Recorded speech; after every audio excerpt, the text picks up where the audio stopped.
ख्रिस्तामधील प्रियांनो, सलाम. विश्ववाणी परिवाराकडून आम्ही मार्गाकरिता प्रकाश कार्यक्रमात आपले सहर्ष स्वागत करीत आहोत.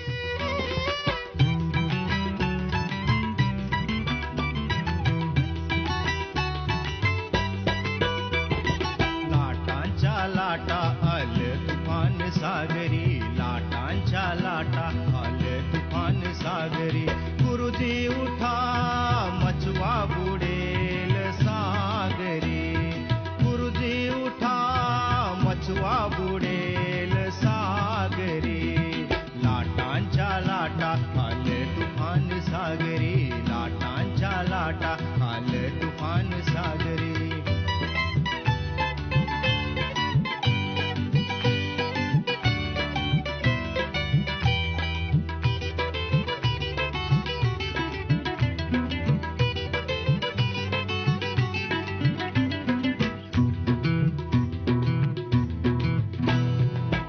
जगावयाची नुरली आशा, जगावयाची नुरली आशा.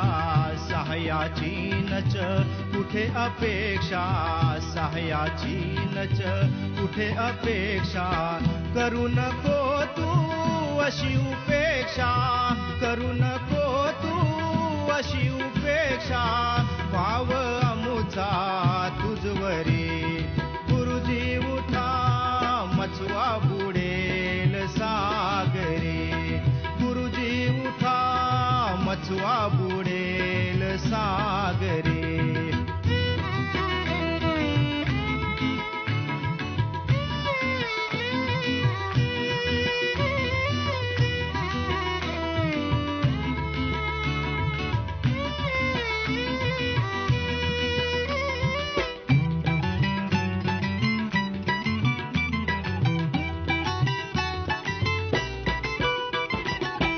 मरणाच्या या दाढे मधुनी, मरणाच्या या दाढे मधुनी. मुक्त कराया शक्त न कोणी, मुक्त कराया शक्त न कोणी. जागा हो रे उठ झोपे तुनी, जागा हो रे उठ झोपे तुनी. झोपलास का तू तरी. म्हणण्याकरिता निवडलेला शास्त्रभाग उत्पत्ती याचा 46 अध्याय 28 ते 31 ही वचने. उत्पत्ती याचा 46 अध्याय 28 ते 31 ही वचने. योसेफ गोशेन प्रांताची वाट दाखवावी म्हणून याकोबाने यहुदास आपल्या पुढे त्याचकडे पाठवले. याप्रमाणे ते गोशेन प्रांतात आले. योसेफ आपला रथ सिद्ध करून आपला बाप इस्रायल यास भेटावयास गोशेन प्रांती गेला. त्यास भेटून त्याच्या गळ्यात त्याने मिठी मारली आणि त्याच्या गळ्यात गळा घालून तो फार वेळ रडला. तेव्हा इस्रायल योसेफास म्हणाला, ते अजून जिवंत असून तुझे मुख मी पाहिले. आता मला खुशाल मरण येवो. योसेफ आपल्या भावास आणि आपल्या बापाच्या घरांच्यास म्हणाला, मी जाऊन फारोला खबर देतो की कनान देशात असलेले माझे भाऊ व माझ्या बापाच्या घरची माणसे मजकडे आली आहेत. प्रभू परमेश्वर वाचलेली वचने आपल्या सर्वांसाठी आशीर्वादित करो. प्रिय प्रभूच्या नावाला धन्यवाद असो. ही सुंदर वेळ आमच्या प्रभूने आपणा सर्वांच्या आयुष्याला जोडली. आजचे वाचलेले शास्त्रभाग उत्पत्तीचं पुस्तक त्याच्या 46 अध्याय वचन 28 ते 31. या वचनामध्ये याकुबाची अंतिम इच्छा आपल्याला आपल्या मुलाला मतलब युसुफला बोलताना आपल्याला या ठिकाणी दिसते की याकुबाने आपल्या पुत्र युसुफाला बोलावलं आणि मरणा अगोदर त्याने आपली इच्छा आपला मुलगा युसुफाकडे प्रगट केली. आणि ती अशी होती, याकूब आपल्या मरणानंतर आपले शरीर या मिस्रामध्ये पुरलेने जावे, गाळलेने जावे, परंतु त्याच्या वडिलाच्या आजोबाच्या भूमीमध्ये पुरले जावे ही त्याची अंतिम इच्छा होती. म्हणजेच कनानमध्ये मकपेला नावाच्या शेताच्या गुफेत. आणि ही इच्छा याकोबाने युसुफकडे व्यक्त केली आणि त्याच्याकडून त्यांनी वचन घेतला. आपण पाहतो की त्या वचनानुसार योसेपाने आपल्या पित्या याकोबाचं देह कनान या ठिकाणी जाऊन त्याने त्याच ठिकाणी ज्याच्या वडिलांनी त्याच्याकडून वचन घेतलं त्या ठिकाणी त्याचं शरीर पुरलेलं आहे. याकूब आपले मरणदेह देखील या मिस्र म्हणजेच घृणित स्थानी ठेवण्याची इच्छा त्याची नाही.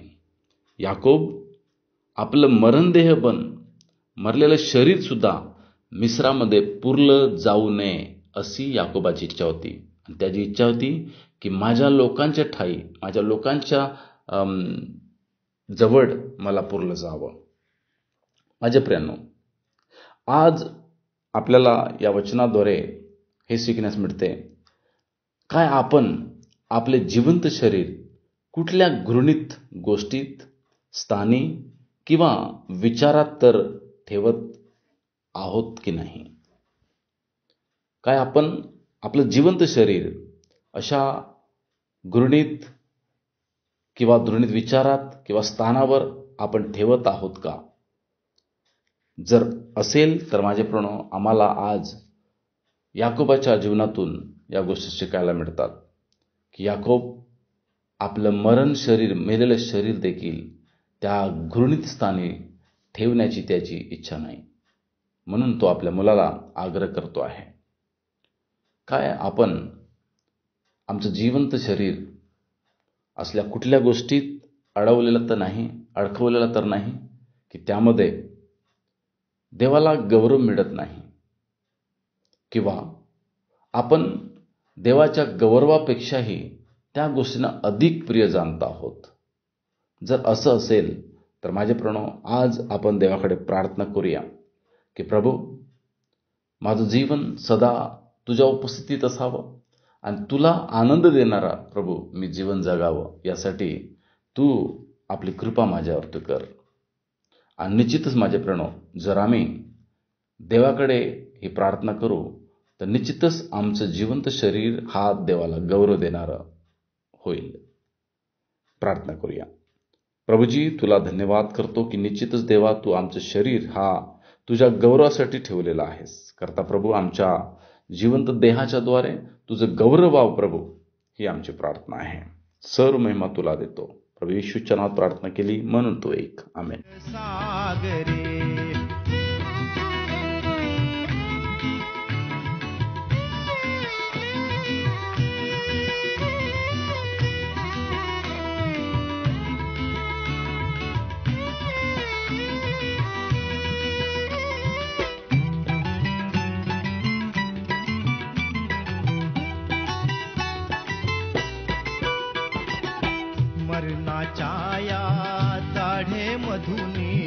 मरणाच्या गाढे मधुनी मुक्त कराया शक्त न कोणी, मुक्त कराया शक्त न कोणी.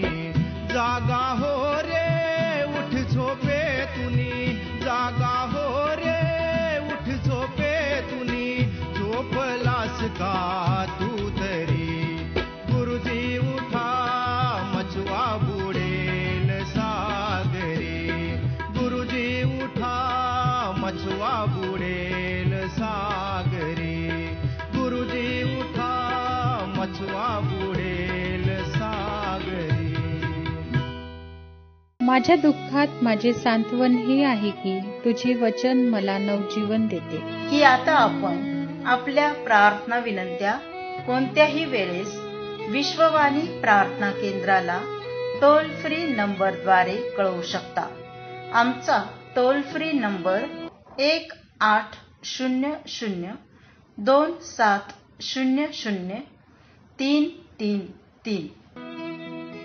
आम्ही आपणासाठी या नंबरवर प्रार्थना करण्यास उपलब्ध आहोत. धन्यवाद.